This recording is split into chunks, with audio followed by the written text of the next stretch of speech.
오늘의 말씀 본문은 마가복음 5장 1절에서 20절입니다. 예수님과 제자들이 호수 건너편 거라사 지방으로 갔습니다. 예수님께서 배에서 내리시자 더러운 귀신이 들린 어떤 사람이 무덤에서 나와 예수님을 만났습니다. 이 사람은 무덤 사이에서 살고 있었는데 그 누구도 그를 묶을 수 없었고 쇠사슬로도 묶을 수 없었습니다. 여러 번 쇠고랑과 쇠사슬로 그를 묶어보았으나 그는 쇠사슬도 끊고 쇠고랑도 부수었습니다. 아무도 그를 당해낼 수 없었습니다. 그는 밤낮으로 무덤과 산을 돌아다니며 소리를 지르고 돌로 자기 몸에 상처를 내곤 하였습니다. 귀신 들린 자가 멀리서 예수님을 보고 달려와 엎드려 절을 하였습니다. 그리고 큰 소리로 가장 높으신 하나님의 아들이신 예수님, 저와 무슨 상관이 있으십니까? 제발 저를 괴롭히지 마십시오 하고 외쳤습니다. 그것은 예수님께서 더러운 귀신아 그 사람에게서 나오너라 하고 그에게 말씀하셨기 때문이었습니다. 예수님께서 그에게 물으셨습니다. 내 이름이 무엇이냐? 그가 대답했습니다. 레기온입니다. 이는 우리의 수가 많기 때문에 붙여진 이름입니다. 그는 예수님께 자신들을 또다시 이 지방에서 쫓아내지 말아달라고 간청하였습니다. 마침 그곳 사너리에서 많은 돼지떼가 먹이를 먹고 있었습니다. 더러운 귀신들이 간청했습니다. 우리를 저 돼지들에게 보내셔서 들어가게 해주십시오. 예수님께서 그렇게 허락하셨습니다.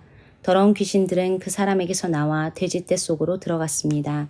그러자 거의 2,000마리나 되는 돼지떼가 호수 쪽으로 산비탈을 내리달아 빠져 죽었습니다. 돼지를 치던 사람들이 달아나서 읍내와 촌에 있는 사람들에게 이 사실을 알렸습니다. 그래서 사람들이 무슨 일이 일어났는지 보려고 왔습니다. 그들은 예수님께 와서 귀신이 들렸던 사람, 곧 레기온 귀신이 들렸던 사람이 옷을 입고 제정신으로 돌아와 앉아있는 모습을 보고 깜짝 놀랐습니다. 이 일을 목격했던 사람들이 그들에게 귀신 들린 사람에게 어떤 일이 일어났는지에 대하여 그리고 돼지떼에 대하여 말해주었습니다. 그러자 그들은 예수님께 자기네 지방을 떠나달라고 요구하기 시작했습니다. 예수님께서 배에 앉으시자 귀신 들렸던 사람도 예수님을 따라가게 해달라고 간청하였습니다. 그러나 예수님께서는 허락하지 않으셨습니다. 예수님께서 내 가족 식구들과 친구들에게로 가거라. 그들에게 주님께서 내게 얼마나 큰 일을 해주셨으며 얼마나 큰 자비를 베풀어 주셨는지 이야기하여라 하고 말씀하셨습니다. 그래서 그 사람은 돌아갔습니다. 그리고 데가볼리 지역에서 예수님께서 자기에게 얼마나 큰 일을 해주셨는지를 사람들에게 이야기하자 모든 사람들이 듣고 놀랐습니다. 20세기의 천재 지성인으로 알려진 버트런드 러셀은 나는 왜 기독교인이 아닌가 해서 그가 예수님에 대해서 흥미를 잃게 된 여러 가지 성경 내용을 기록합니다. 그 중에 하나가 오늘 본문에 나오는 사건인데요. 러셀은 예수님이 2,000마리나 되는 돼지를 함부로 대했다라고 항의합니다. 이와 비슷한 항변을 오늘날에도 수많은 무신론자들이 제기하죠. 예수가 동물과 식물의 세계를 거칠고 폭력적으로 대하는 것은 죄를 범한 것이 아닌가 하고 말이죠. 이런 이의제기는 핵심을 완전히 벗어난 내용이라고 할 수 있습니다. 복음서 안에는 표면적으로 발견되는 의미 이외에도요, 더 깊은 의미를 담고 있는 이야기들이 존재합니다. 그 중에 하나가 오늘 본문의 이야기예요. 오늘 본문에서 일어나는 사건과 그 사건 뒤에 존재하는 역사적인 배경을 관찰하고 생각하면서 최소한 3가지 의미를 우리가 발견해 볼 수 있습니다. 첫 번째로 이 본문은 굉장히 심각한 질병을 가지고 있던 한 여인이 예수님을 통해서 훌륭하게 치유되고 회복되었다는 이야기예요. 이런 이야기는 우리가 들을 때마다 항상 감동적이고 강력한 인상을 받게 되죠. 두 번째로 오늘 본문은 1세기 유대인들이 간절히 듣고 싶어 했던 이야기, 즉 로마가 자신들의 나라 밖으로 사라지거나 될 수 있으면 언덕 아래 지중해로 쫓겨나서 다시는 돌아오지 못할 것이라는 그런 이야기입니다. 귀신들이 자신들을 부른 이름 레기온은 그 당시에 로마 군대의 기본 단위였는데요. 각 레기온에는 5,000명에서 6,000명의 군인들이 있었습니다. 팔레스타인의 북쪽인 시리아 지역에 레기온이 주둔하고 있었는데요. 레기온은 로마 제국이 식민지를 지배하는 중요한 힘이었기 때문에 유대인들에게는 적개심을 불러일으키는 그런 대상이었던 거죠. 하지만 저들을 몰아낼 수 있는 힘이 그 당시 유대인들에게 없었습니다. 그런데 예수님께서 그 레기온을 쫓아내셨어요. 그러니 이제 예수님이 로마 제국을 곧 무너뜨리고 새로운 나라를 세우실 날이 멀지 않았다는 기대를 해볼 수 있지 않았을까요? 세 번째로 오늘 본문은 예수님이 귀신을 쫓아내신 거라사 지역에 돼지떼가 있었다라고 말합니다. 이 말은 그 지역 사람들이 율법을 철저하게 지키지 않았다라는 뜻인데요. 성경의 돼지는 부정한 짐승으로 취급되어서 먹을 수도 없었고요. 마을 근처에서 기를 수도 없었기 때문입니다. 돼지를 몰아내고 죽인다는 것, 그것은 율법을 어기는 사람들의 내적인 오염과 돼지고기를 먹는 것으로 대변되는 이교도들의 오염된 삶과 생각으로부터 정결해진다는 뜻이 돼요. 이 세 가지가 본문을 통해 살펴볼 수 있는 표면적인 의미라면 마가 본문을 통해서 전하는 이보다 더 깊은 의미가 있는데요. 하나님께서 이 세상을 다스리실 때 우리가 사는 세상이 어떤 모습이 될 것인지에 대해서 마가가 말하고 있습니다. 우리가 아무리 하나님으로부터 멀리 떠나간 것 같아 보여도요. 하나님은 절대로 어느 누구도 포기하거나 버리지 않으세요. 또 이 세상 속에서 추한 머리를 들고 힘을 발휘하는 모든 악한 세력들을 예수님이 통제하는 권위를 행사하십니다. 하나님은 영적인 권위를 발휘해서 가장 음울하고 가장 두려운 인간의 상황까지도 변화시킬 수 있으세요. 이것이 우리가 사모하고 기다려야 되는 하나님의 나라입니다. 마가는 그 하나님의 나라가 예수님을 통해서 이 땅에 임하고 있다는 사실을 오늘 본문을 통해 우리에게 말해주고 있어요. 예수님이 세워나가기 시작하신 하나님 나라의 백성으로서 우리 모두가 예수님의 능력과 권위를 삶 속에서 경험하게 되기를 소망합니다. 하나님이 우리의 삶에서 어그러진 모든 것들을 회복시키실 것을 기대하며 살아가는 여러분 되십시오. 이제 오늘 주신 말씀을 붙잡고 다음의 기도 제목으로 함께 기도하시겠습니다. 하나님, 우리가 처한 상황이 아무리 끔찍하고 회복되지 못할 것 같아 보여도 하나님의 말씀이 선포되고 능력의 손길이 닿으면 변하게 될 줄 믿게 하소서. 하나님의 나라가 저 멀리 있지 않고 우리 안에 계신 성령님을 통해 각자의 삶 속에서 이미 시작되어 세워지고 있다는 사실을 체험하고 깨닫게 하소서.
이제 오늘의 합심기도 제목을 따라서 함께 기도하겠습니다. 그리스 까테리니 지역의 로마 형제 자매들의 건강, 예배 생활, 삶을 안전하게 지켜주소서. 양남식 선교사님의 건강을 회복시키시고 코로나로 돌아가신 성도님 가정을 위로해 주소서. 신영원 이몽란 선교사님을 통해 니카라과 청소년, 청년들이 새로운 미래를 꿈꾸게 하소서.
이제 다음 기도 제목을 놓고 함께 기도하겠습니다.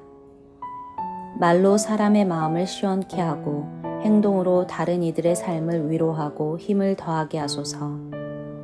예수님이 걸어가신 삶의 발자취를 깊이 묵상하고 그 뒤를 따르고자 결단하고 실행하게 하소서. 물질적 씀씀이를 줄여 하나님 나라 확장에 적극적으로 투자하고자 하는 마음을 갖게 하소서.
이제 다음 기도 제목을 놓고 함께 기도하겠습니다.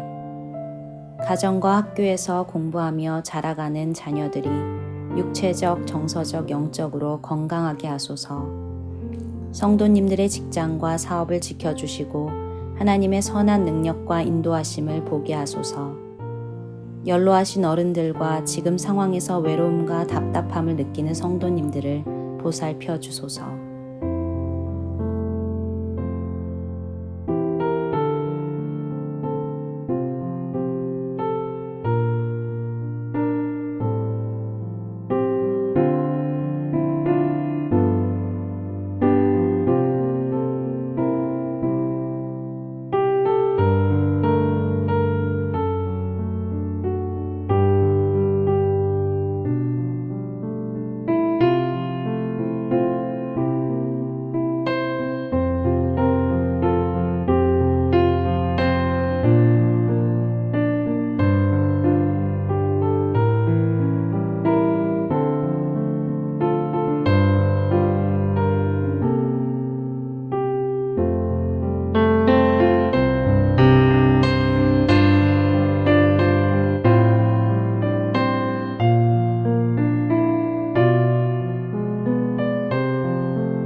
이제 자신과 가정을 위한 기도 제목을 놓고 함께 기도하겠습니다.